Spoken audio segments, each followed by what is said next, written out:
It's really clear when you've got a big stress going on, and that's probably one of the good things about it, like some of the things we've been dealing with, for the last months, finding out about medical concerns and going to medical appointments and all those things.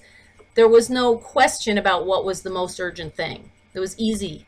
In that sense, it was less stressful in a weird way. Does that make sense? And so sometimes it's not the big stresses that are the most stressful. They are, because they have the most pressure, but we're not resisting them or torn between them so much. It's all the little things that drive us crazy. At least that's my experience, is when I have so many little things to do and I don't know which one to do, that's almost more stressful than anything else. When you write down a list of stresses, you write the big things. But your items to do, is a lot of little things. And sometimes identifying which of those to do first, you don't, you're going to plan the big things, when you're going to get different checkpoints done and whatever, but the little ones just kind of all mesh together. And it, you can jump up and run from one to the other, to the other, to the other. But sometimes it's like, I think it's a tendency to get frozen and not do anything. Again, back to the little picture I had before of the person, wherever it is, like this. Which one should I do? These are big, big things, but on a day-to-day basis, I need to go to the store, but I need to do the laundry, but I need to, just those kinds of things can be just as debilitating, can freeze you just as much as, some of the big things. So everything's relative. And sometimes what I really encourage people to do is just to sit still, take a breath, not run around and do everything, but just take a breath and let the thing come to mind. And it will, because the items in our lives do have a mass. They do have a form. They do have a pull, and they will come to pass. And sometimes what drives me crazy is I'll do planning sessions with organizations sometimes, and we have a tendency to look at all the things we could do, the things that are right in front of us. We could do all these 25 things right now. But where we want to get to, it's back to that ideal state. If I want to get to an ideal state, what do I really have to do to get there? So, and Linda, I'll use this example because Linda's, I'm sure, can relate to it, is, when for instance, doing a course, we think that, well, I could create a brochure, and I could create an email, and I could make phone calls, and I could, and all these different things, to tell people about it. But it's like, what are the, what really, and believe me, this is something that I need to deal with, because I there should be more people on this because how good it is. So that there's the end ideal state that you want. What are all the things you could do? But if you sit still, I mean, the truth is, when I sat still, it was make phone calls. No, I didn't do it, but that was, so the other thing I could do was make emails. And so I did that. And so what that was more scattered than direct. So if you sit still, the idea will probably come to you. Then the other part of it is you have to act on it. Okay?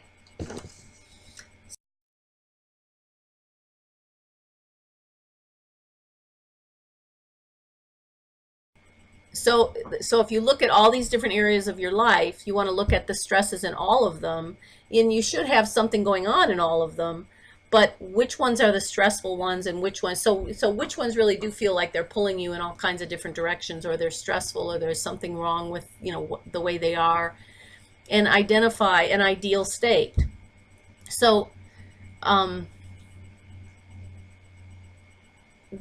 so what the things to do for this week is to look at disconnecting completely on some things. There are some things, or some activities, people ask you to do something and you say yes, and then at some point, like for a long time, I was coordinating the volunteers for the Writers League, and I loved doing it. It was a lot of fun, and and at some point there was a changing of the guard. There was a different management, and it it just was different. It wasn't as fun, but I felt like I should keep doing it and whatever. But at some point I realized, that that was something that I probably didn't need to do anymore. And so I disconnected from that because I really felt an obligation, and so there's some things that over time, that they go away and you don't need to, you can disconnect from them because they really don't need to be part of your life anymore. And the other things are just for now. And like I say, when I'm sitting there quietly going, I have all these things to do, how can I decide? Well, I pick one of them and I go towards that one. And if I've got them written down, I can trust that I can go back and just do that one thing now, be present in doing it, and then go to the other ones later on. So when I say disconnect for now, that really is about being present. And then the prioritizing, that one is, those are things you have to be dealing with. And so as you're doing them in the now, is sometimes it's getting support and increasing the area. So that's why I kind of went off on the tangent there about the area, is that when there's pressure on one person, sometimes that can be too much. But if you spread it over more people, or you spread, you have more areas of your life that you have less, pressure in, those are ways to reduce the pressures. But if you can get support on different things, that definitely reduces stress. Taking an action about that, just checking it off your list, like Linda's saying, just getting the post-it off your wall, is another way. And then communicating, as in the little video, it's communicating to say, hey, you're pushing me too fast, I need to go a little slower, or I change directions. A lot of times that, people will say, I want to do X, and so you're helping them do X, and then they have changed their mind, but they've never told you that. And so just the communication is the other part of it. Because to me, that, like, there's a lot of different words that we use and methods of dealing with stuff, but if you go back to the physical model, the words don't get in the way. And that's why I like to go back to the physics of it, is that's the physical reality of it. And you'll find, if you start looking at it this way, start noticing pushes and pulls, in not just physical, but I mean metaphysical, kind of when you feel pulled or pushed to do something, and how to deal with it. Do you want to disconnect and just say no? Do you, is it something not now but maybe later? And how, what am I dealing with in the present? And so you let go of that force, and just look and let me know if you find that looking at the physical stuff, it really helps doing that. So this week, what I recommend, and again, I'm putting pressure on you to do something, I know.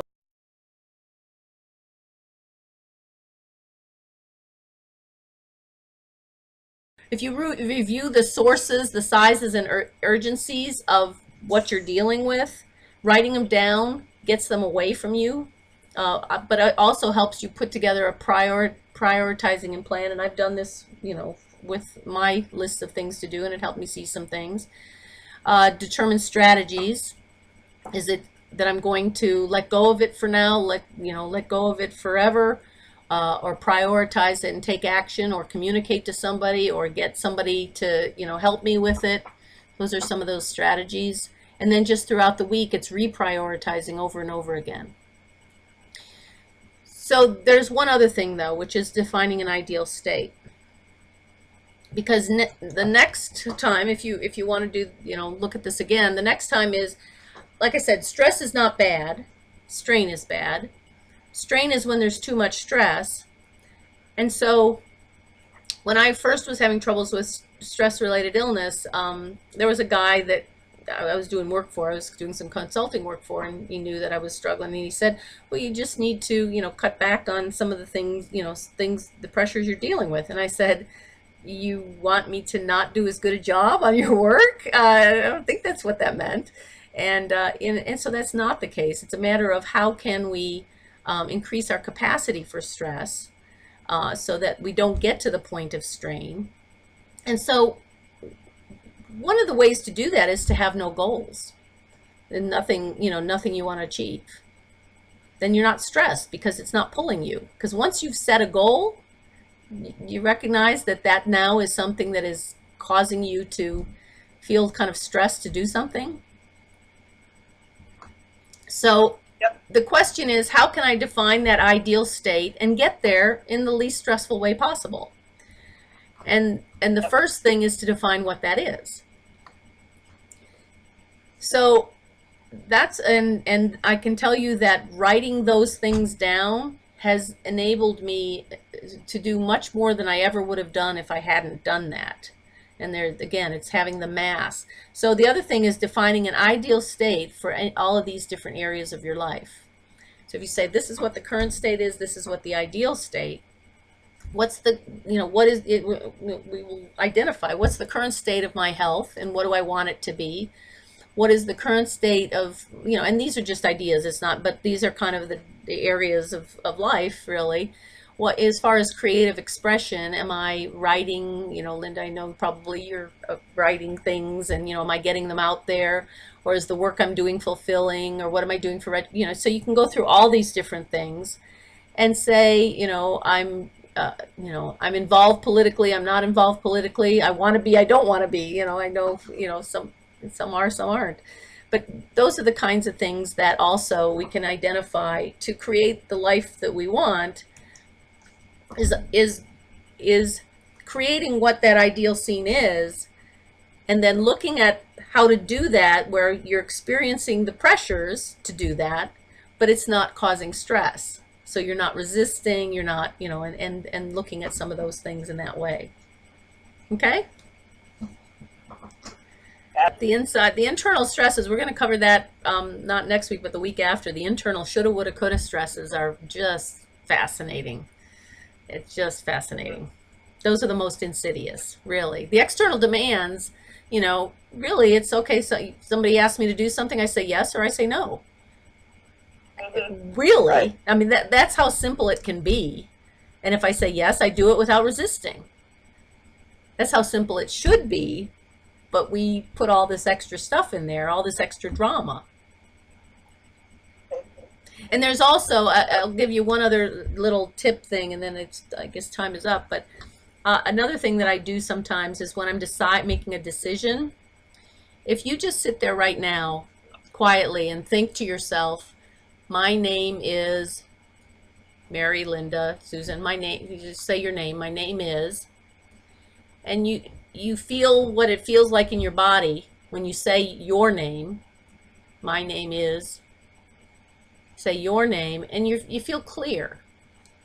And if you say, my name is Joe, I don't know if you can sense it, but there's a resistance. Interesting. Do you feel it? Interesting. Yeah, you can generally, you can. Not right.